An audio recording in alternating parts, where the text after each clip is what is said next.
Iniciamos. Iniciamos? Está gravando, gente? Eu não estou recebendo aqui nenhuma Não notícia. apareceu. Agora sim. Agora apareceu. Agora foi. Excelente. Vocês não reparem, mas eu, depois de toda a quantidade de antibióticos, os caras me encharcaram de antibiótico, de corticoide, e sei lá o que era aquilo que eles usaram para me sedar. O resultado é que eu fiquei meio bobo. Agora eu rio de qualquer coisa. Agora é só diversão. Convenhamos. Depois de desfrutar a hospitalidade de uma UTI, não é? Eu estou rindo de tudo. Então, minha gente, vamos lá, nós paramos no que era, digamos assim, no segundo capítulo, né? Porque essa primeira parte a gente viu, não viu? A coisa do antropomorfismo, vamos lembrar, rapidinho. Consciência mítica, antropomorfismo. Antropomorfismo, a minha fala também ficou meio embolada, mas desembola depois. Antropomorfismo é quando os indivíduos projetam na natureza algo como se fosse outro indivíduo, outro humano, né? Quer dizer, é uma espécie de concepção da natureza como sujeito, como se a natureza pudesse compreender o que se diz para ela. Eles chamam isso de deuses, né? Aí tem o deus da chuva, tem o deus da agricultura, tem o deus da guerra, tem o deus de tudo, né? Eles estão sempre, né, trocando uma ideia com um deus aqui, outro ali, porque eles precisam lidar com a natureza e a única forma disponível para eles ali e que torna a natureza algo familiar, algo, né, menos ameaçador e tal, é por meio dessa projeção, né? Transformam a natureza num habitat humano. A arte vai fazer exatamente isso depois. A arte, ela nasce com a consciência mítica. A dança, a música, né? A pintura rupestre, né? Essas coisas todas. Depois é que a arte vai se descolar, né, da consciência mítica, mas não muito, né? A bem da verdade, a consciência mítica, a forma mítica de pensar, subjetivista, quer dizer, aquela coisa que tem em vista o sujeito mesmo, aplacar o medo do sujeito, não é conhecer, é transformar as coisas num ambiente para o sujeito se sentir bem. Então, é voltado para o indivíduo, para o afeto, né?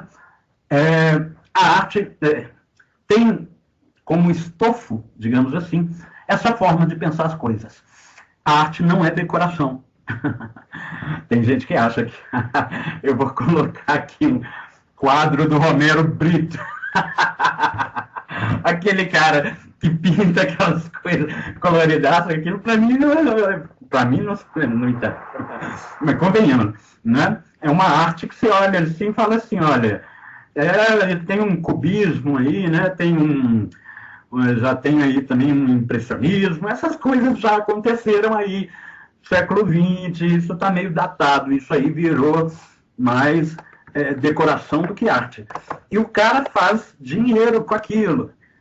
De tal modo, meus amigos, que vocês podem perceber a arte contemporânea, e por que é assim, nós falamos disso depois, do porquê é assim.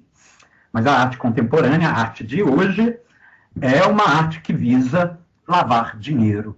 Quanto maior o sucesso do artista mostrando aquela bobajada que ele faz, maior o financiamento que ele recebe, né?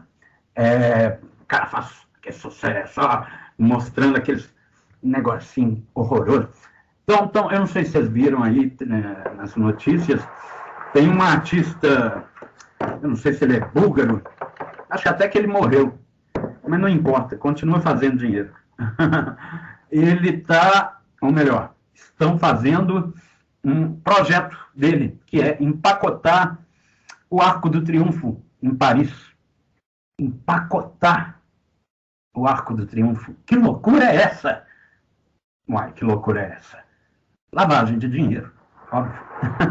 Ou seja, a arte contemporânea é qualquer coisa menos arte. A arte morreu. What the fuck, man? Sim, a arte morreu. Nós vamos falar disso. Aceita um cafezinho, gente? Tá uma delícia. Vocês me permitam tomar um cafezinho? Me desculpem a interrupção. Mas, então, falando de arte depois. Aqui nós estamos falando do estofo. Né? É o estofo, digamos assim, é aquilo que está lá fazendo o preenchimento, não só da arte, da religião também, da política também, do futebol, do carnaval e outras dimensões da atividade humana, sobre as quais depois a gente volta a falar. Né? Por enquanto, estamos olhando aqui esse estofo, esse preenchimento, essa gordurinha que dá esse aspecto fantasioso, fantástico, né? Colorido e tal, a todas essas formas de atividade nas quais vocês percebem que o afeto está totalmente envolvendo, né, essas atividades. Em que página nós estamos? Bom, calma. Nós chegamos lá, na página. Eu estou, Estela, só dando uma resgatada no que a gente viu. Então, tá aí, ó. Consciência mítica. Antropomorfismo, afeto. Tá bom? Temos aí já duas coisas. E esse afeto, ele se manifesta de uma forma muito especial na forma de medo. É isso que nós vimos nesses parágrafos, que no final das contas são centrais, tá ok? Do nosso assunto. Esses três parágrafos. Em que página fica isso aí? Nós estamos lá em cima. Isso é o ponto 2, eu acho, da primeira parte, viu? Então, desejo, está dito aí, né? Desejo de dominar, ou melhor, de se ambientar, de ampliar, né, suas capacidades de intervenção na natureza, humanizar a natureza, né? É um desejo autêntico, óbvio, já que nós vivemos em meio à natureza e é preciso lidar com ela, porque antes disso ela já está lidando conosco. Não é mesmo? A realidade não está ali olhando para a gente, e aí, você vem me conhecer ou não? Não, ela está dando, toma aí, rapaz, toma. Né? Toma aí uma tempestade, toma um raio na cabeça aí, ó. Então, e a escuridão da noite, vocês vão lembrar lá do coco dos índios, que eles quebraram a noite, né? Aquilo ali para explicar que a noite não é tão estranha assim, né? Ela surgiu do fato daqueles índios terem quebrado o coco. E por que tudo isso? Porque a escuridão, né? Eles não tinham poste de luz, né? Eles não tinham lanterna, né? Então, você tem a escuridão da noite, e na escuridão se esconde os mais terríveis terrores, os mais terríveis terrores, os mais horrendos horrores, as mais hospitaleiras das UTIs, dos hospitais. Então, é natural ter medo, né, da noite, da escuridão. E, olha, há muitas razões de ter medo, né, porque você não sabe o que tem ali, e o que tem ali, seja lá o que além disso, não parece assim muito simpático, não é mesmo? Então a ideia é essa, transformar, de algum modo, nem que seja só na imaginação, a natureza em lar humano, né? Em um lugar que a gente pode se sentir à vontade. E é assim que o indivíduo ganha uma, digamos, autoestima que o motiva, o lança a encarar, a enfrentar a natureza. Não é? Certamente foi bastante autoestima que levou com que os índios descobrissem a, digamos assim, receita adequada para fazer a mandioca brava perder o veneno e virar alimento. Acho que vocês conhecem essa história, eu já devo ter falado disso. Né? Mandioca brava, ela é venenosa. Pô, gente, não falta o que comer, né? Por aí os caras insistindo. Vamos comer esse trem. E esse trem matando, né? Porque até os caras descobrirem que tinha que cozinhar aquele negócio lá ao longo de quê? 3 dias? Acho que é isso, se me lembro bem. Aliás, é bom se lembrar antes de comer, antes de preparar. Eu acho que não tem mandioca brava aqui no supermercado, mas quando você estiver lá em Manaus, provavelmente você vai encontrar um restaurante aqui e ali que serve a tal mandioca brava.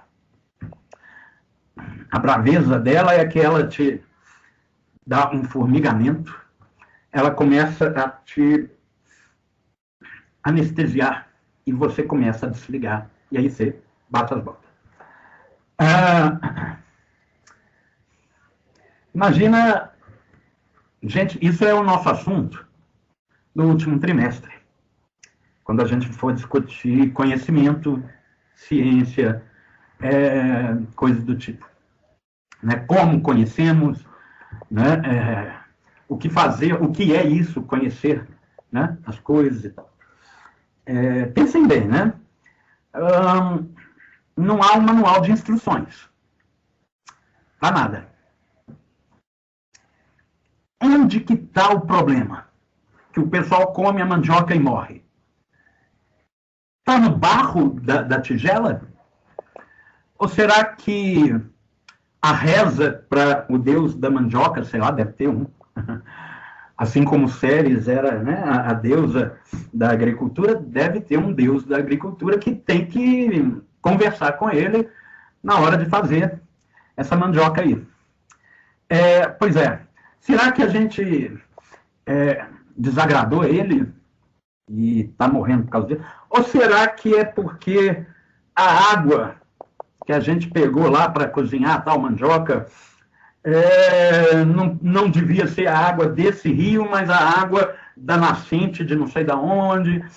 Ou será que talvez, percebem?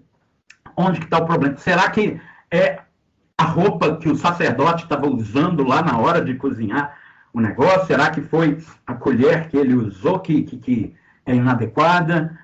Essas perguntas, para nós, parecem tolas, né?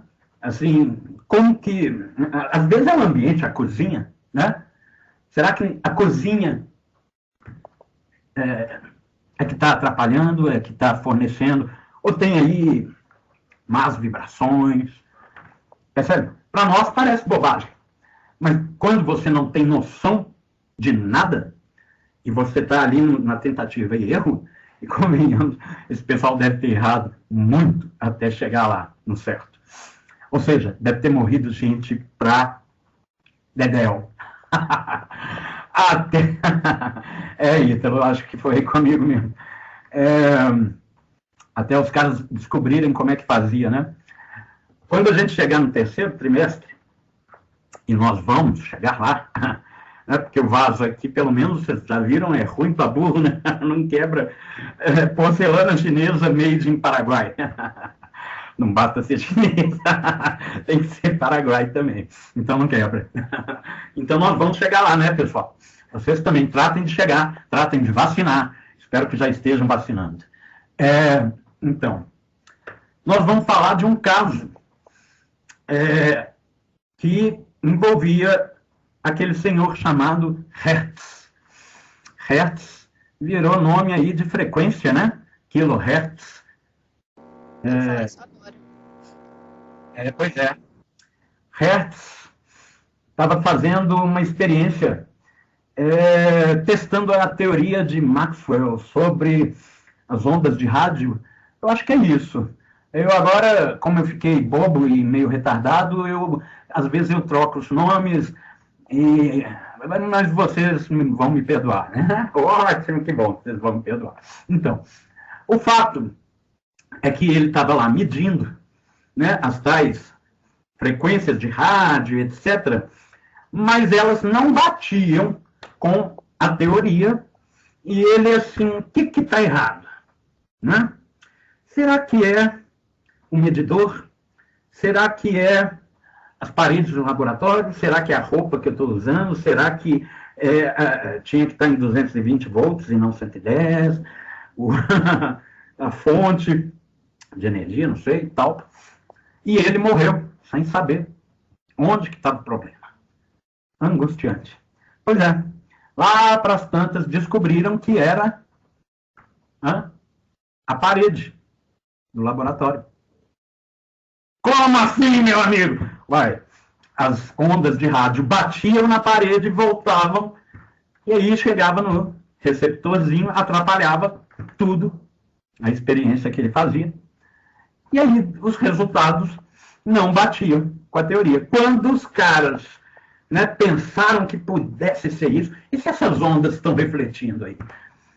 Aí eles tiraram as paredes, vamos fazer isso ao ar livre, né? E aí comprovaram a teoria estava correta. O que não estava correto era o teste para verificar se a teoria era verdadeira, se ela era verossímil, razoável ou não. O engraçado dessa história é que muitas vezes você faz um teste, você está testando uma teoria, e o teste acusa que a teoria não passa, né? não se verifica na experiência, etc. E aí você decreta a teoria é falsa. O problema é que falso pode ser o teste. As condições em que você foi fazer o teste é que estavam erradas. A teoria continuava verdadeira. Então, como é que se verifica uma teoria? Se o teste pode dar errado e o problema está no teste e não na teoria. Eis uma boa questão para a gente discutir lá na frente, terceiro trimestre. Então, pessoal, vamos lá. Voltando aqui à consciência mítica, nós vimos aí antropomorfismo, né? O afeto, né? Esse desejo de ambientar-se, né, em meio à natureza, ele envolve o medo, e é bom lembrar disso, porque quando a gente for falar de ética, vocês vão ver como que isso entra de novo, né, na educação dos indivíduos nos valores morais. O medo como educador. Adiantar um pouco a novela, é aquela coisa, você está lá, né, você é criança, brincalhona e feliz, e na hora do almoço se diverte de vez em quando em jogar comida para cima. Joga almôndega na cara da avó. Ó, vó, toma aí! Aí o seu pai, sua mãe, não vão virar para você falando grego, que nem aquele desenho do Snoopy. Eu não sei se vocês já viram que no desenho do Snoopy, quando os adultos aparecem, só aparecem as pernas. Os adultos mesmo nunca aparecem, eles estão lá em cima, né? Então as crianças estão lá ouvindo os adultos, e tudo que as crianças conseguem ouvir, que os adultos falam, é...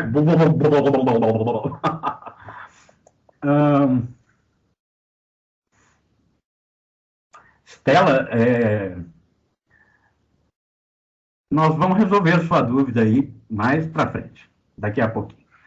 Combinado? Então tá. Ou seja, as crianças não entendiam, né? Porra nenhuma, os adultos lá falando grego. E, convenhamos, nós estamos aqui o tempo todo falando grego, né? Quando a gente fala, por exemplo, em mito, mitos, né? Quando a gente fala em razão, ratio, aí estamos falando latim, mas a gente fala logos, lógica, aí estamos falando grego.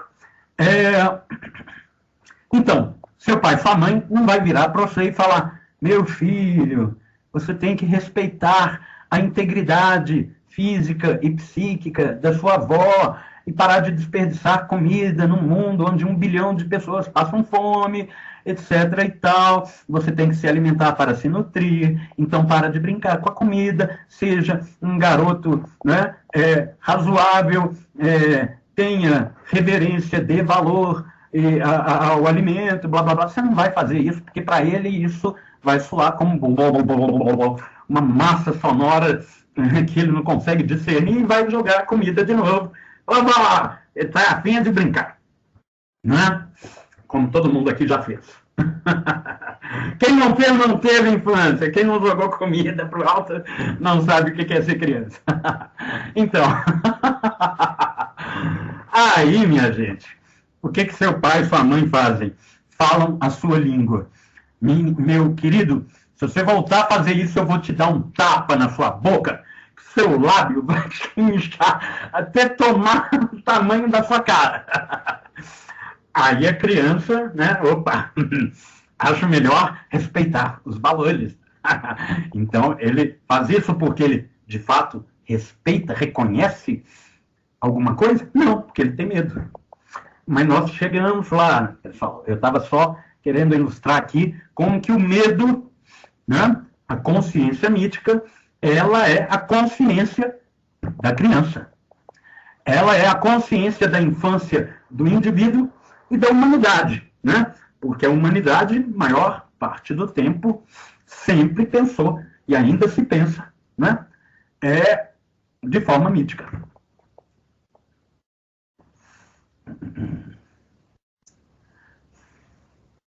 Vocês devem estar carecas de saber disso, porque já estão discutindo outras coisas, não é mesmo? Então, tudo bem, vamos adiantar. Eu só queria mesmo resgatar aquele nosso assunto, que ficou lá atrás e que, eventualmente, seria interessante relembrar, uma vez que nós ficamos aí um tempo sem se ver. Vamos para o nosso assunto de agora. Quer dizer, gente, nós vimos aí também outra coisa que convém lembrar. Nós vimos o antropomorfismo, o afeto, né? E agora, a questão da origem e do destino. Os dois polos, né, sobre ou em torno dos quais consciência mítica, né, gravita. Origem, Gênesis, em grego, né? A ideia é resgatar a origem, porque lá na origem nós tivemos contato direto, os nossos ancestrais tiveram contato direto com os deuses. Adão e Eva, por exemplo, no caso da tradição judaica. E, bom, nas diversas mitologias aí afora, sempre houve um ancestral do qual nos orgulhamos, porque ele era, eventualmente, até mesmo um herói, né? Afinal, se o sujeito tem contato direto com o Deus, ou os deuses, é porque ele não era qualquer um. Só que tem uma outra coisa nessa brincadeira. Houve um problema que fez lançar a humanidade em decadência.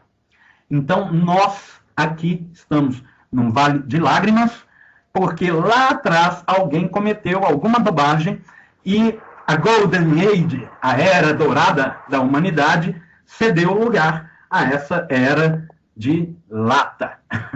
Já não é nem de prata, bronze, né? Aqui nós estamos na era do alumínio, do metalzinho mais vulgar, mais prosaico, mais vagabundo. Nós estamos em decadência. Toda forma de mitologia, toda forma de consciência mítica coloca as coisas nesses termos. E não é à toa que quando você chega lá no clube do Cruzeiro, fica ali no Bar Preto, tem aquela sala de troféus maravilhosa, os troféus todos que o Cruzeiro venceu e tal, e aí os atleticanos viram e acham graça. Está aí, vive do passado, como se os atleticanos não vivessem também do passado, né? No futebol se vive do passado, né? Aquele negocinho, ficar colocando estrelinha em cima do escudinho. Ah, o Brasil, a CBF, né? Brasil não, a CBF.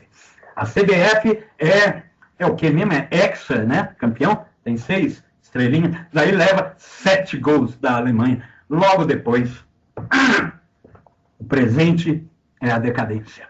O passado é o que cabe resgatar, porque a glória ficou lá para trás. Então é preciso o quê? Resgatar as tradições de glória. É isso que a CBF tinha que tratar de fazer. Mas com esse menino Neymar que fica pipocando no chão, parece que está um pouco difícil. Né? Chega na Copa América em pleno Brasil, a seleção argentina, vamos lá, e dá um show. E vence o Brasil em pleno Brasil. Ah, viva la Argentina! Viva los hermanos! Dá um show no Brasil. Brasil não, CBF. Né? Eu faço até muita questão de lembrar que a seleção brasileira não é o Brasil. Aquilo ali é um bando de gente que faz aí futebol mundo afora, né? E na hora de juntar na seleção, joga com toda a má vontade, porque não é a CBF, não é a seleção brasileira que vai pagar o salário deles, né? É o Paris Saint-Germain quem paga. Né? A CBF, a seleção brasileira, ela, na verdade, tem outra função, a de vitrine. Ela, como todas as demais seleções, no final das contas, minha gente, eu estou aqui destruindo a mitologia do futebol, me desculpem por fazer isso, mas né, convém saber. E acho que vocês já sabem, né? Seleção de, seja onde for, Copa do Mundo, o que é aquilo? Um shopping center para Cartola, né? Aí os caras lançam lá um jogador que está em destaque no Flamengo, ou no Atlético, ou em qualquer outro time, no Inter, no 15 de Piracicaba. Tem um cara lá que tá jogando muito bem, tá fazendo bonito, vamos pôr o cara para jogar primeiro, né? Põe ele para jogar lá no Palmeiras. Aí do Palmeiras o cara entra na seleção.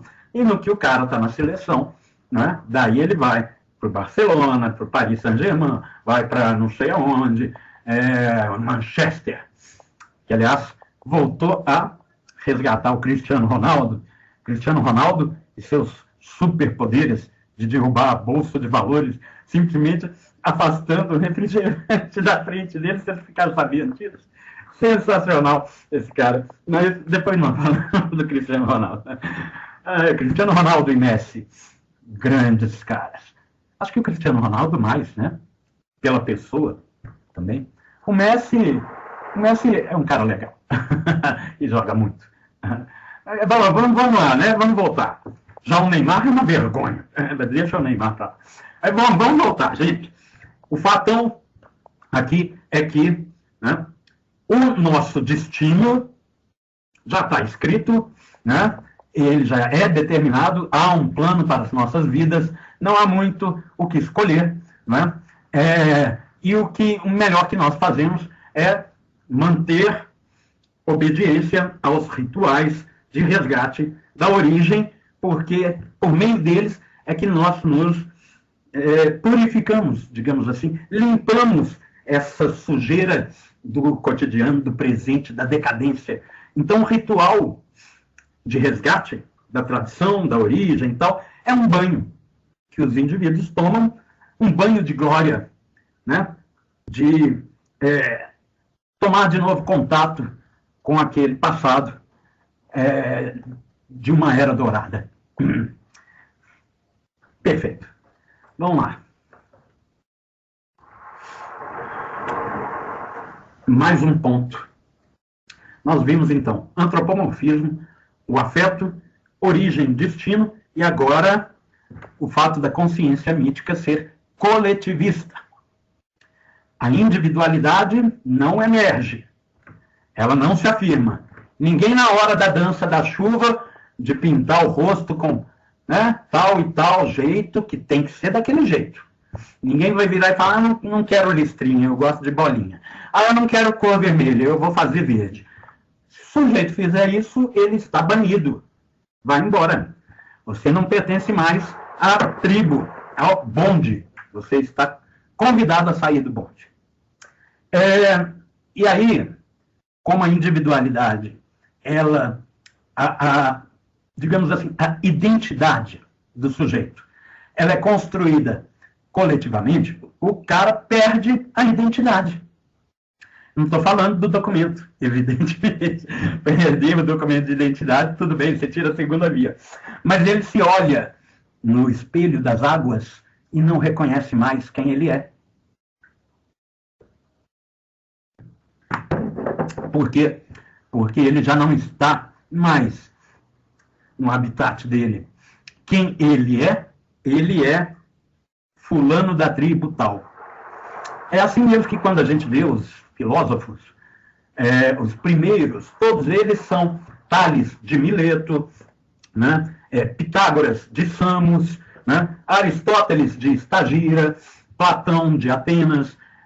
O sobrenome dos indivíduos é a cidade, é a tribo, é a fratria, é a família, é de onde eles vêm, é ali onde eles formaram o seu eu, a sua identidade, aquilo que permite com que eles se reconheçam. E é assim mesmo que quando um sujeito é expulso, né, de sua família, de sua fratria, tribo, cidade, ele se torna um pária, ele não se reconhece mais como alguém, tal como ele era antes, e muito provavelmente o sujeito suicida. Você encontra o cara morto, logo depois dele ser ostracizado. O termo ostracismo, ou seja, quando você expulsa o sujeito, decorre do fato de que os gregos decidiam expulsar alguém fazendo um voto pelo sim ou não, riscando a casca de uma ostra, a concha de uma ostra. Eles tinham muitas. Então eles riscavam lá uma coisinha equivalente a sim, manda esse cara embora, ou não, deixa ele aí, jogavam numa urna, depois eles contavam quantos sims e não. Os gregos inventaram a democracia. Né? Democracia. Demos. O termo demos se refere a uma certa, digamos assim, organização de famílias, fratrias, né? Mais ou menos autônoma, né? Portanto, popular. Né? Cracia, poder. Kratos. Então, poder popular. Democracia. O que houve aqui? Ah, eu apaguei. Apaguei isso aí. Ok. Então, nós já vimos o coletivismo, o afeto, a tradição e o antropomorfismo. São esses, digamos assim, as palavras-chave. Aquelas que sempre vão aparecer quando o assunto é mito. Ok, pessoal?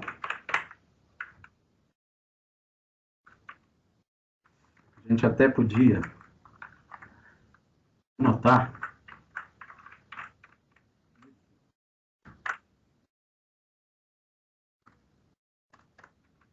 aqui no comecinho, né? Eu estou com uma dificuldade de lidar com o teclado. Mas vocês não só vão me perdoar por isso, como hão de reconhecer que isso aqui é um recurso, né, interessante para a nossa compreensão. Né? Então, eu conserto depois, antropomorfismo. Eu vou consertando as palavrinhas. Ei, queremos fugir. Antropomorfismo, afeto.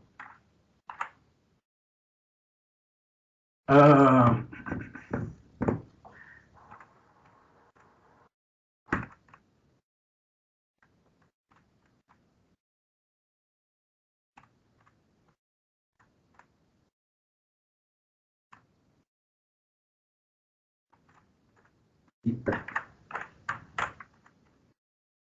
E, minha gente, vale a pena colocar.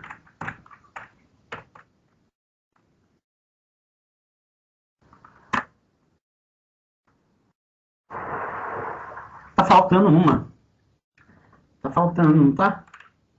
A gente viu aí o negócio do afeto, do destino. Eu poderia colocar aí a magia, né, que é a negociação.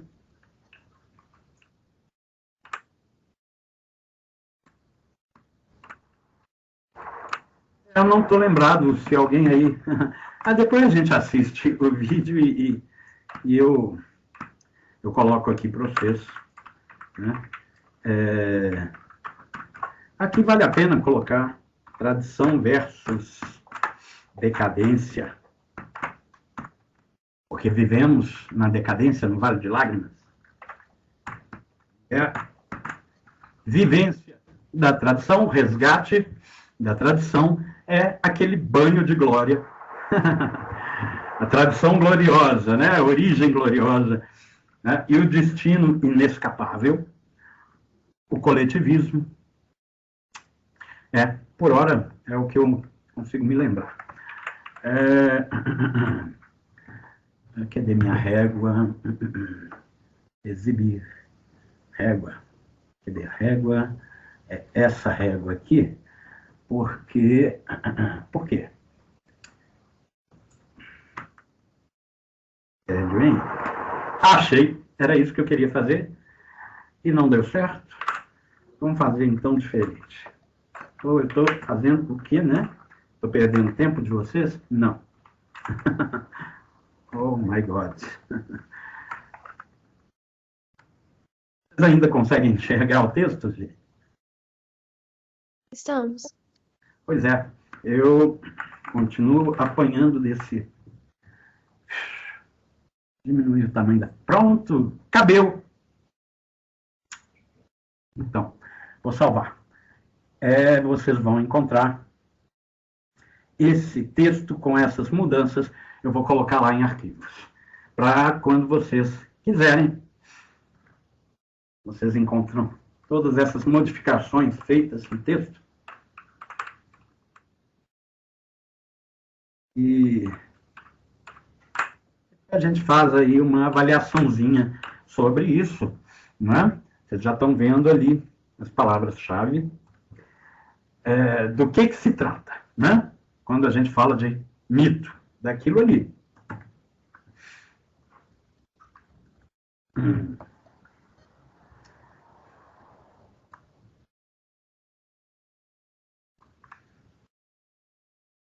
A gente chegou a entrar aqui, né? Sim, aqui a gente começou a falar da emergência do pensamento objetivo, racional.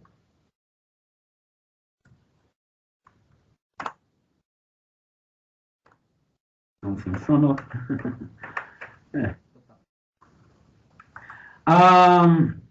Um mapinha aqui que... Vamos ver se eu consigo abrir no Paint. Eu acho que eu consigo. Então agora nós vamos compartilhar. Vamos fechar o texto por enquanto, só para eu mostrar para vocês esse mapinha.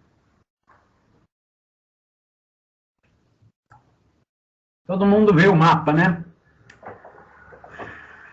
Esse mapa, eu sempre que eu olho ele, eu tendo a achar que onde é mar é terra, onde é terra é mar.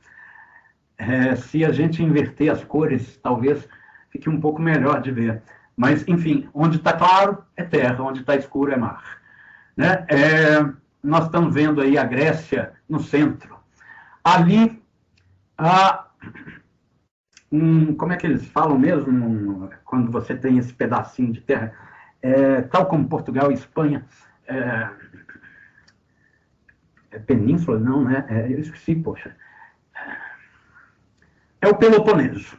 Aqui onde nós temos Esparta, vocês estão vendo exatamente no centro, logo acima aqui do mar Mediterrâneo, tem a ilha de Creta, um pouco mais abaixo, onde o Minotauro vivia. Micenas, Atenas fica ali naquela pontinha, né? Estagira lá em cima e Abdera um pouco acima. Troia, aqui na Jônia, isso aqui já é Ásia Menor. Éfeso, Mileto, onde a filosofia surgiu, né? Aqui à direita. E lá do outro lado, abaixo de Roma, Eleia, os Eleatas, são importantíssimos também. Crótona, Pitágoras, todo mundo conhece, ou já ouviu falar nesse indivíduo. Todo mundo que estuda matemática até hoje está aí, né, aprendendo o teorema do Pitágoras. É engraçado, né, que esses caras, eles lançaram as bases, mas não só as bases, eles realmente teceram um vocabulário, uma técnica, toda uma substância, digamos assim, do que é o pensamento racional e científico, de tal modo que um filósofo do século XX,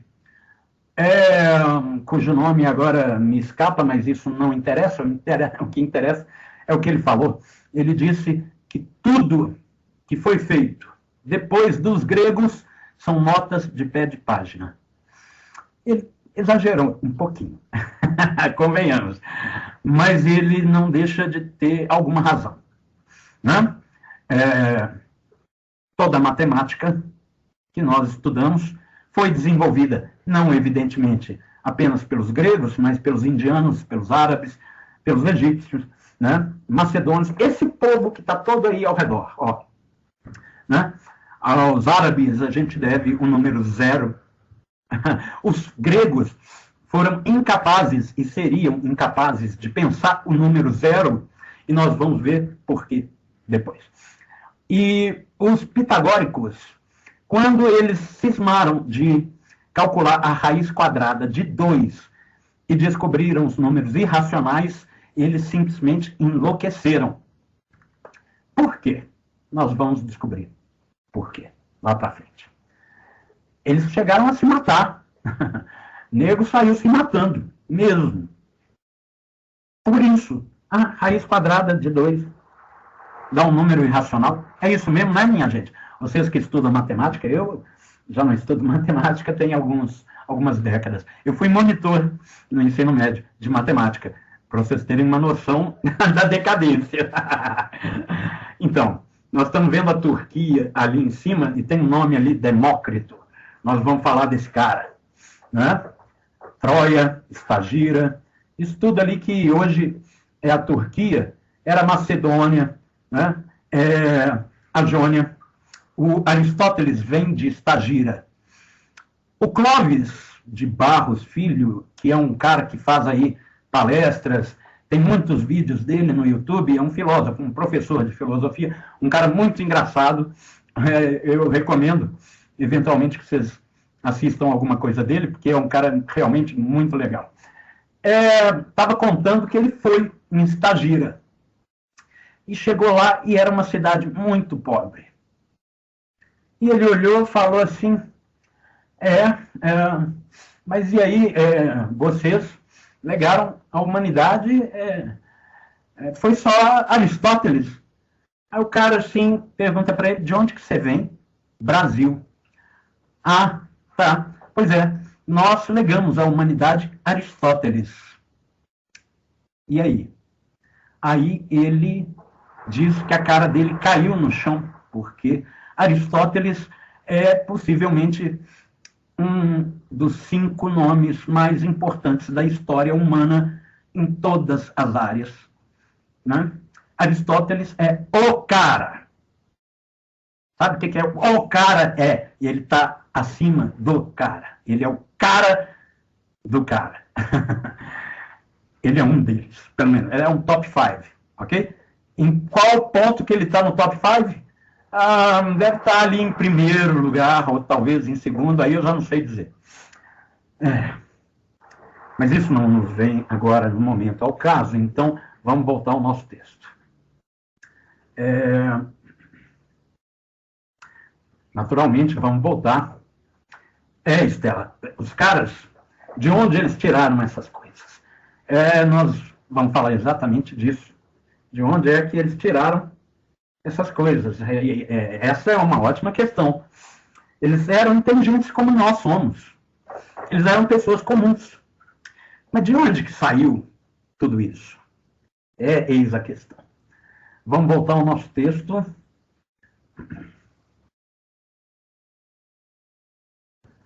Certo.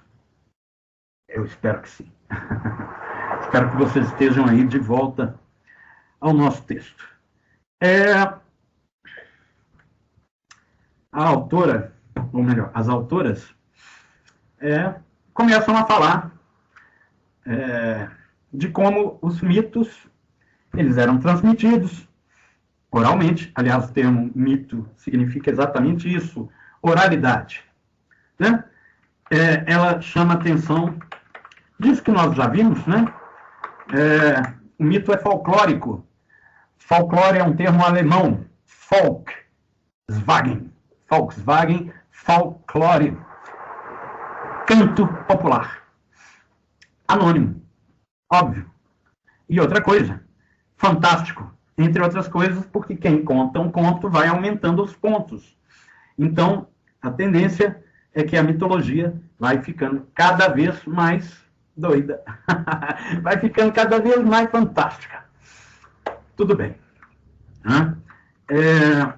Daí ela fala do Homero, e ela não fala do Homero aqui à toa, porque o Homero teria sido o cara que recolheu esses cantos, esses contos, essas lendas, esse folclore, os mitos, recolheu toda aquela riqueza da mitologia da civilização micênica anterior aos gregos, de quem os gregos foram lá e, opa, vamos nos apropriar disso aqui.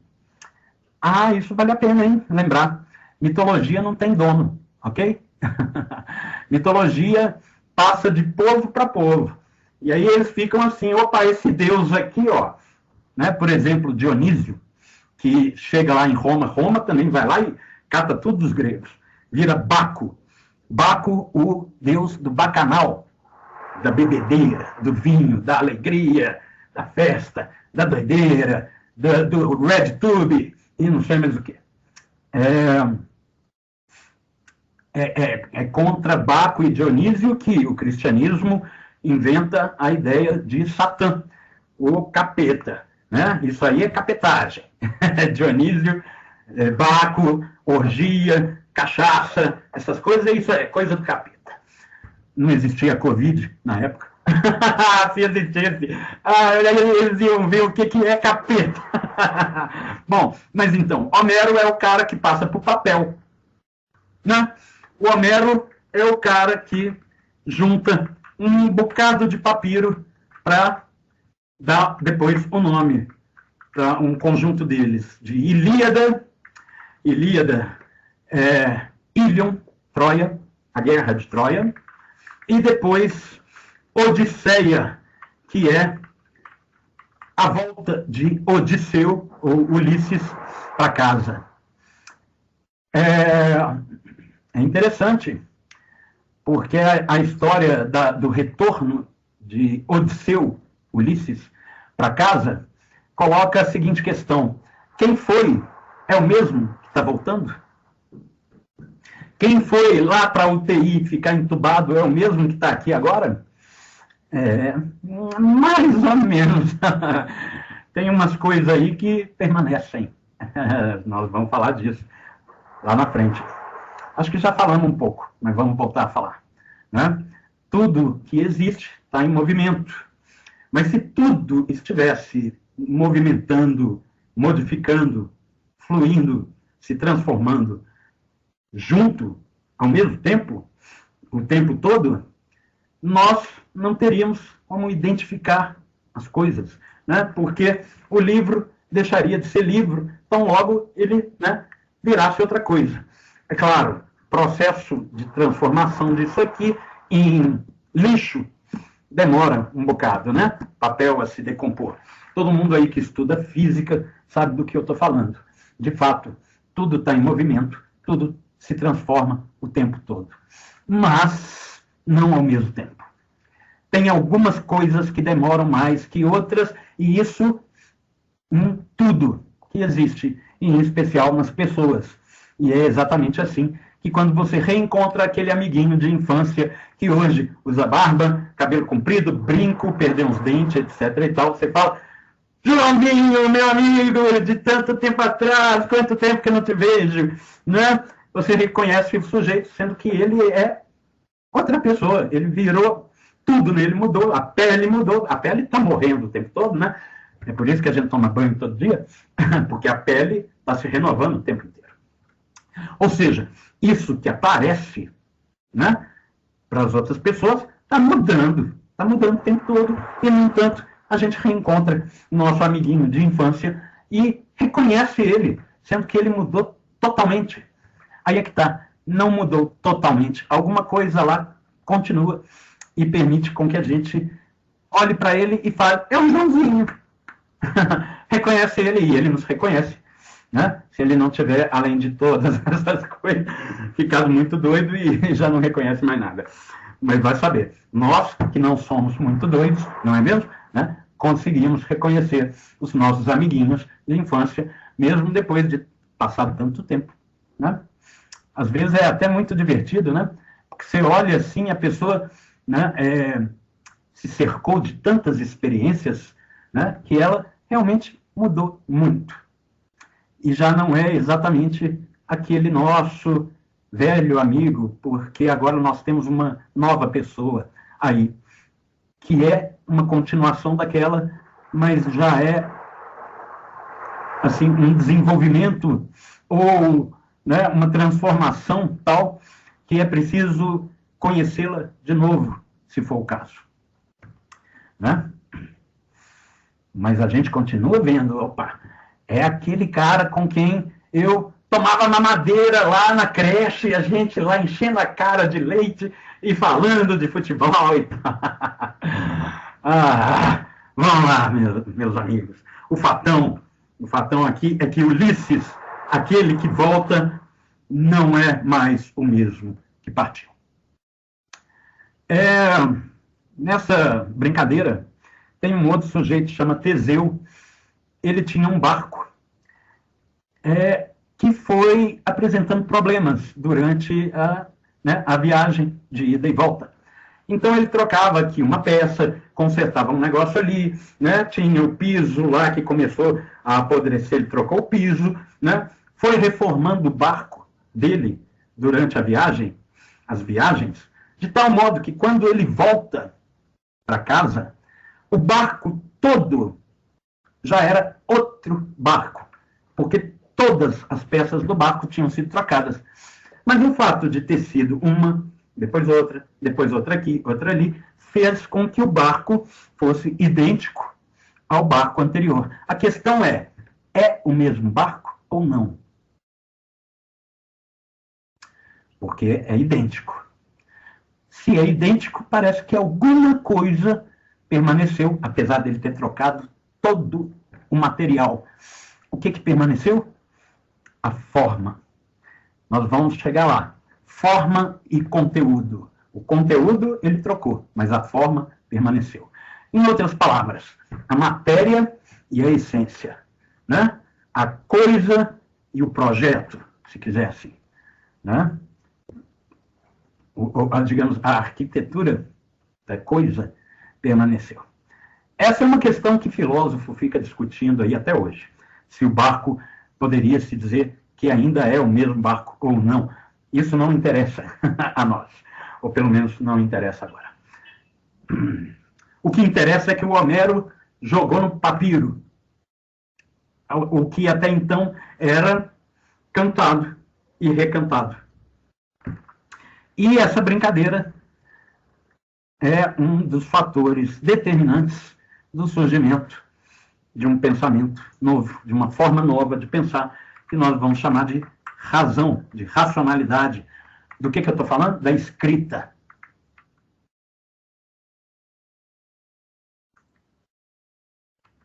Só um instantinho, pessoal.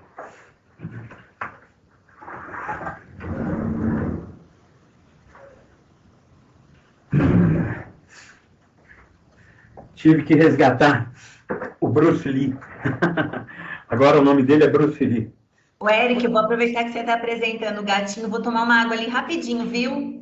Por favor. Bruce Lee, porque os gatos são líquidos, né? Eles passam assim por uns estreitos, né? Eles se sentam às vezes de uma forma muito tortuosas para nós, né? Eles se adequam aos espaços mais apertados, tal como Bruce Lee havia dito: "Be water, my friend."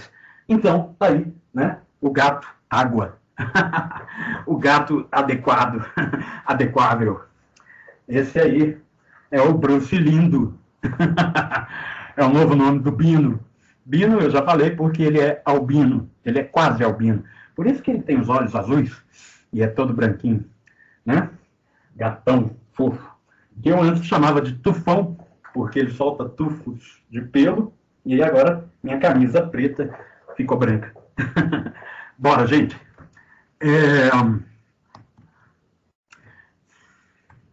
Como é que tá o calor aí? Porque aqui tá cruel.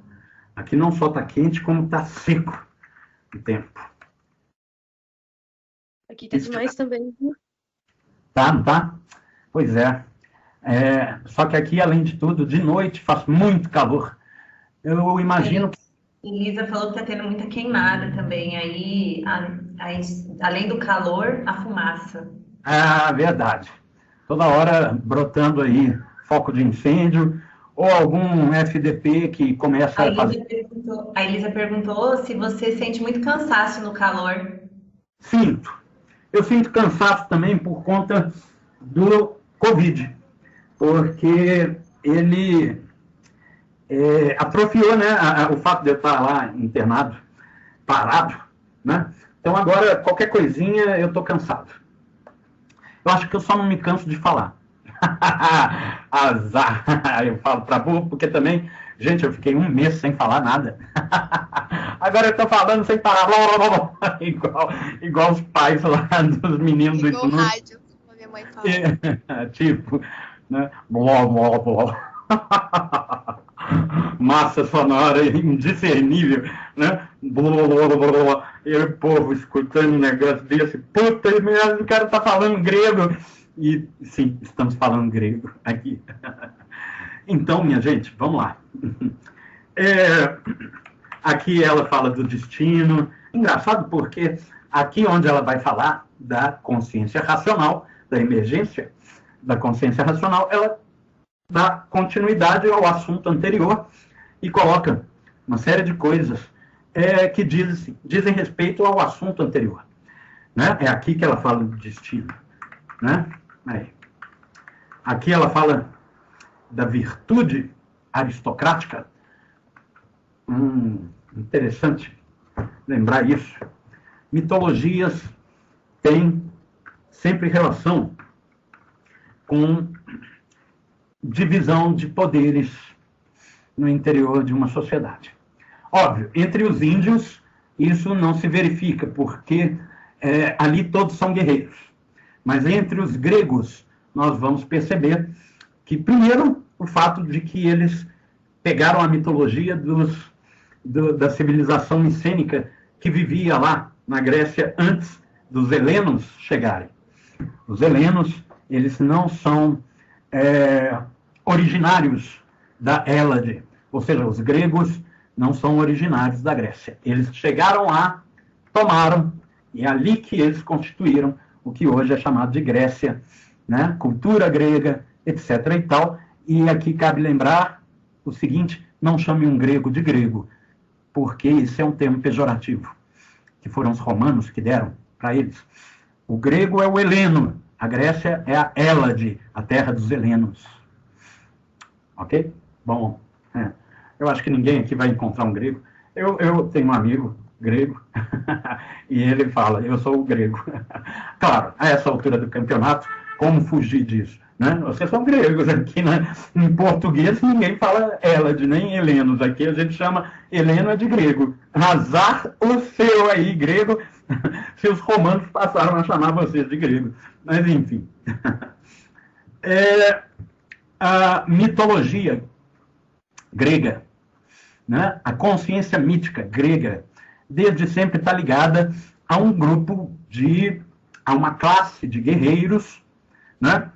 Que não correspondia ao todo dessa sociedade, porque começou a haver um desenvolvimento tal que eles passaram a dividir o trabalho e, nessa brincadeira, surgiu a propriedade privada, sobre a qual nós depois falamos, que cabia aos guerreiros, e aos que não eram guerreiros, cabia trabalhar com a enxada.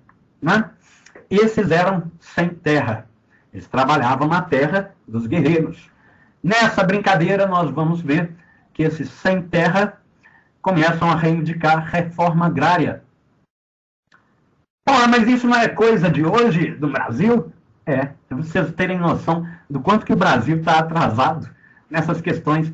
Né? O mundo inteiro já fez reforma agrária, menos o Brasil. Eita, Brasilzão! Minha bandeira nunca será vermelha. Até parece que Brasil não vem de brasa, né? Do pau-brasil vermelho como brasa. Né? Minha bandeira tinha que ser vermelha. Se é Brasil, se é brasa, não é mesmo? Mas isso é outra questão. Vamos lá.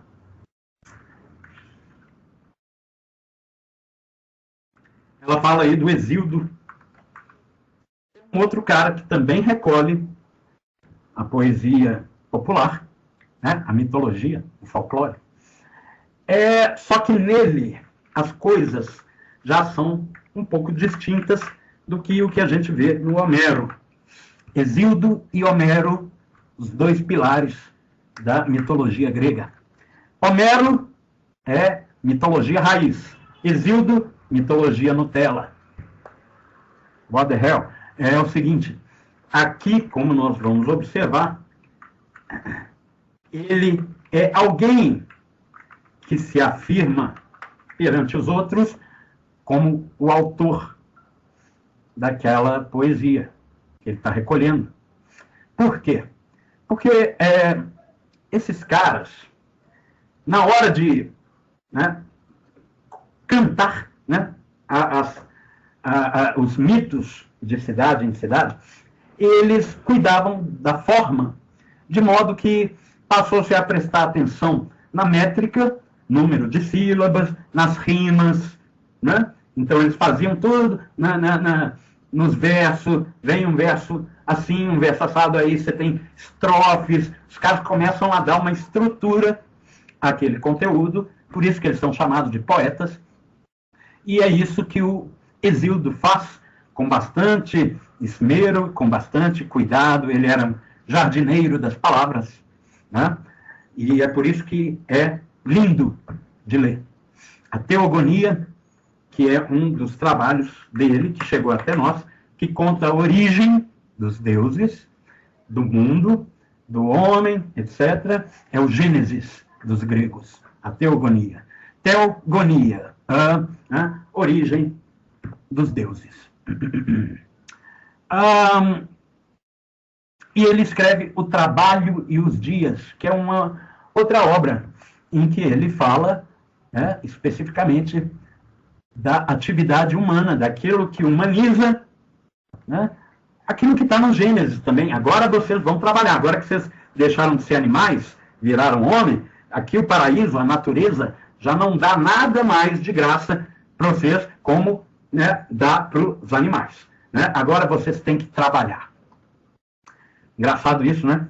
Porque no Gênesis, a razão e o trabalho, ou seja, a humanidade, isso que ocorre quando eles mordem lá o fruto da árvore do conhecimento, do bem e do mal, tá lá, isso estou tirando da Bíblia, não estou inventando nada, aparece como uma maldição. A razão como uma maldição. Por quê? Porque a consciência mítica tem um problema diante da razão, né? A razão coloca problemas, ela identifica problemas, ela levanta problemas, ela busca resolver os problemas e ela enxerga problema em tudo, inclusive na consciência mesma, na consciência mítica, portanto. É assim que a consciência mítica levanta a bandeira da fé como um escudo. Vocês já perceberam que a fé, muitas vezes, o pessoal põe esses adesivos em carro, nos caminhões, né? Fé.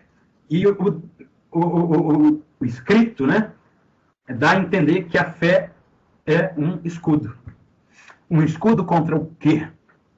Contra a razão. Teve São Tomás de Aquino, que tentou conciliar razão e fé. Dizer que a razão não era contrária à fé. E a fé também não seria contrária à razão. Mas ele vai concluir que a fé deve ser superior à razão quando a razão chega a conclusões que colocam a fé em xeque. Ele vai dizer, nessas horas, você deve ouvir a palavra da fé e não da razão. Ele tinha que falar isso, óbvio. Ele era bispo. O que ele ia falar? Ah, não, vocês vão ouvir a palavra da razão e não da fé. Aí ele era expulso da igreja. Se ele fizesse isso, ele jamais ia virar santo. Como virou o Santo Tomás de Aquino. Então ele teve que pegar, né, e afirmar isso. E afirmando isso, ele está concluindo que a fé e a razão não são conciliáveis. Aos que têm fé, isso pode ser um problema. Mas nós não estamos discutindo as pessoas. Ok? Não estamos aqui numa clínica terapêutica, portanto, se alguém tiver algum problema do gênero, pode procurar, quem sabe, talvez, um psicólogo, ou um padre, um pastor, ou um terapeuta, um psicanalista, não sei, um amiguinho que você paga ali para te ouvir, para você falar, olha, eu estou com uma contradição, porque eu tenho fé, mas eu quero pensar as coisas tais como as coisas são, ou seja, pensar racionalmente.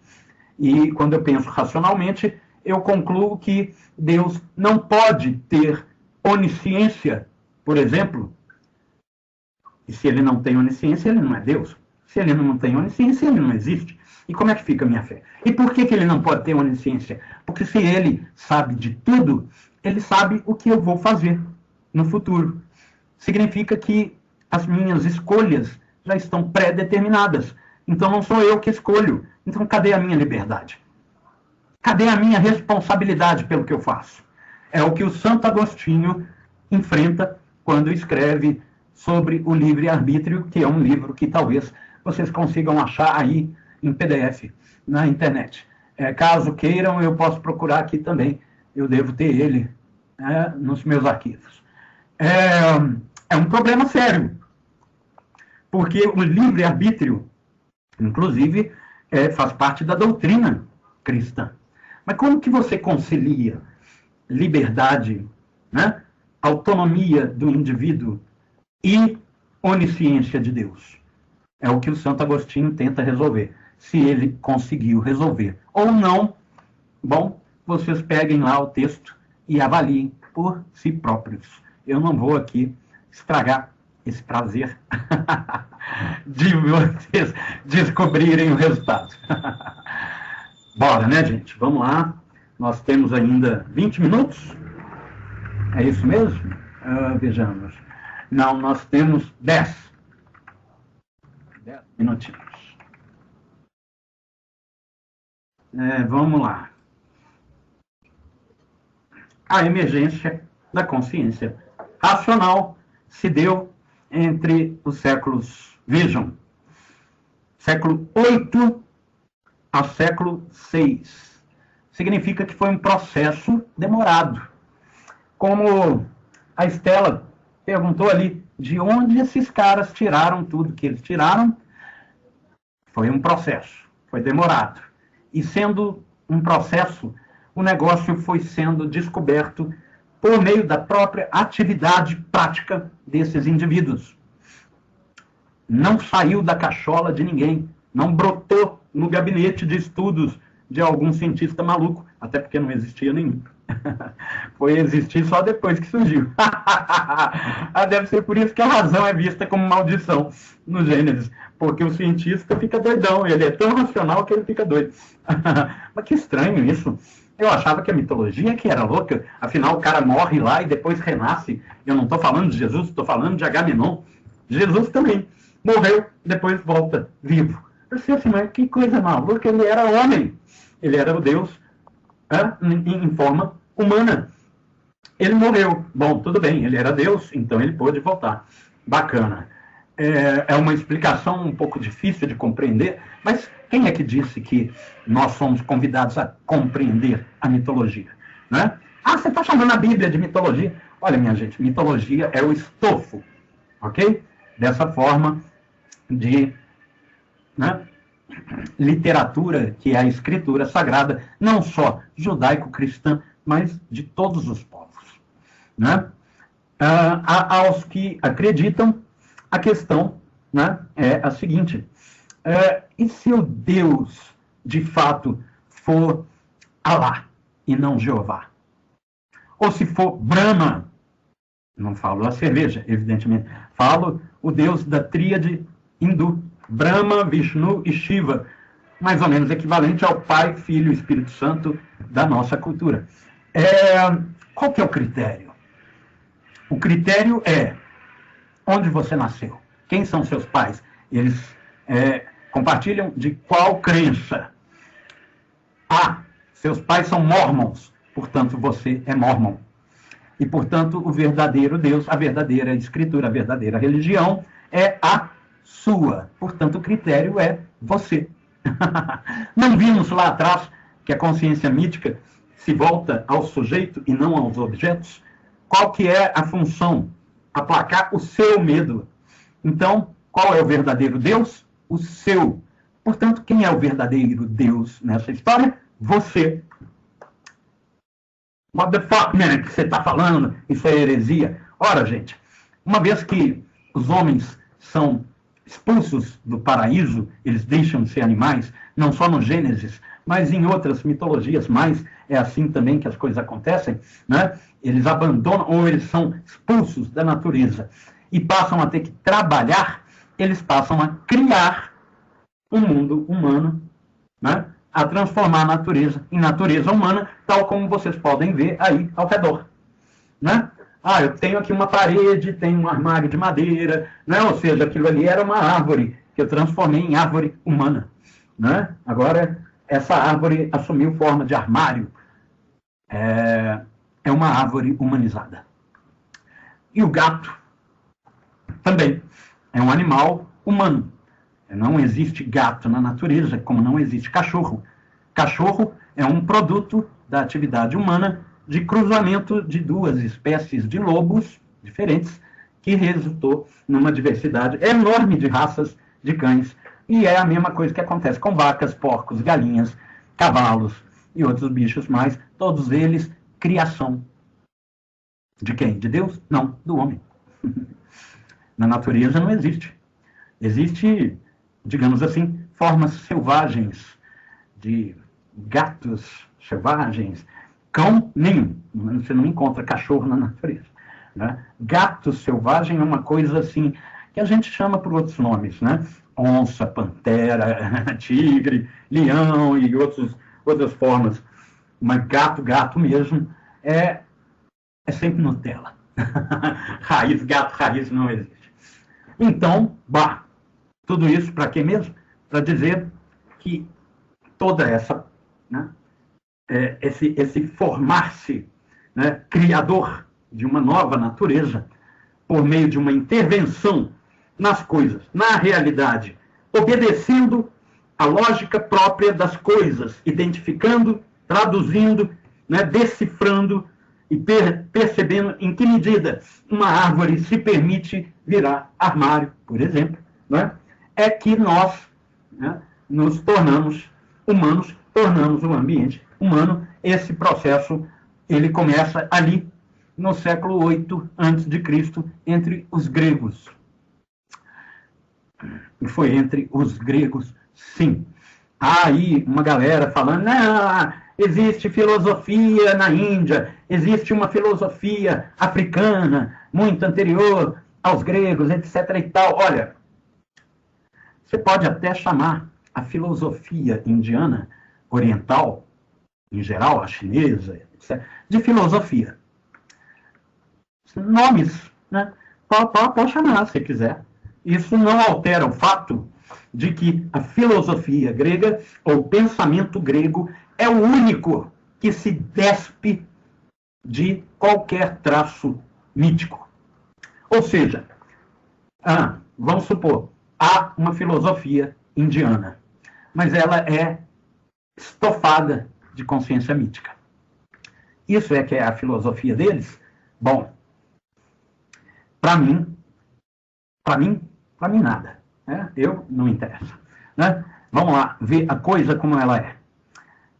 A filosofia oriental, em geral, tem elementos que se aproximam, sem dúvida, da filosofia grega. Sim, há racionalidade, óbvio. Por quê? Porque a racionalidade vem da prática. Né? Você não faz um café se você não reconhece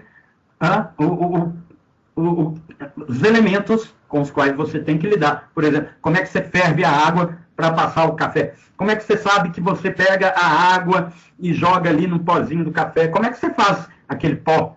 Né? O café, o grãozinho, virar pó para você depois, e etc. e tal. Né? Então, há racionalidade em todo lugar, óbvio, porque é da própria prática.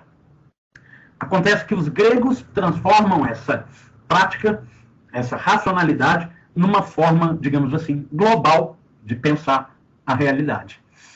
E não se encontra mais entre os gregos, a partir disso, ou junto a isso, aquilo que até então era típico da consciência mítica. Óbvio que os indivíduos continuam pensando de forma mítica ao longo da vida, nas mais diversas circunstâncias. Quando você vai no estádio assistir uma partida do seu time do coração, eu confesso que eu não tenho nenhum, eu acho esquisito, mas eu compreendo, porque realmente é algo, né, que de algum modo te alegra, te complementa, te dá, assim, sabe, uma sensação de pertencimento a algo maior que você. É a mesma coisa numa igreja. Né? Você vai e tem uma comunidade compartilhando algo, né, que te realiza, de algum modo. Então, beleza. Você não vai numa missa, ou numa partida de futebol, ou você vai sair dançar no carnaval, ou outras coisas qualquer. Eu não estou banalizando nenhuma delas, ok? Você não faz isso racionalizando as coisas. Porque na hora de você dançar, você não tem que estar racionalizando merda nenhuma.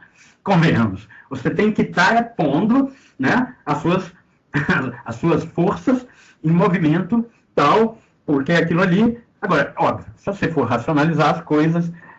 o Cauã, daqui a pouco a gente se vê. Se você for racionalizar as coisas, você vai pensar assim, dançar forró é útil para aquecer os hormônios, não é mesmo? Então, isso aí depois pode virar outra coisa, né? Algo mais íntimo, né? Então, dançar forró é útil. Isso é racionalizar a coisa. Mas na hora que você está dançando, convém não ficar racionalizando, porque você vai se mostrar um péssimo aquecedor de hormônios alheios, e os seus também. Meus amigos, eu falei demais, para variar, ainda tenho que falar muito na orelha de vocês, né? Mas nós vamos deixar isso aí para quando? Eu acho que tem férias aí no meio do caminho, né? De tal modo que acho que só mês que vem que a gente se reencontra, e aí sim nós, né, submergimos a nós mesmos na emergência da racionalidade, que é o nosso próximo assunto. Agradeço aí a participação, a presença, os votos, a alegria, o carinho. Um grande abraço, um grande beijo para vocês. Tchau, né? Nos vemos aí Eu que agradeço. Vamos cuidar agora de estofar o nosso estômago. Esse aí não precisa racionalizar muito. Vamos pegar aquele feijãozinho bem temperado, com um alho que só a mamãe faz, e encher a nossa pança, que clama pelo fim da angústia, do vazio existencial, tudo aquilo sobre o qual já falamos 1000 vezes. Tchau, tchau. Eu agradeço vocês. Até a próxima. Muito obrigado, Maria Alice. Valeu. Estela. Tchau, tchau. Tchau, professor. Muito obrigada. Eu que te agradeço. Estela, até mais. Tchau, professor. Obrigada. Tchau, obrigada. Lara, obrigado. Quem mais falou, eu perdi aqui. Mas agradeço. Valeu. Vou encerrar a gravação. Vocês vão encontrar o vídeo no nosso muralzinho, tá? Como de costume.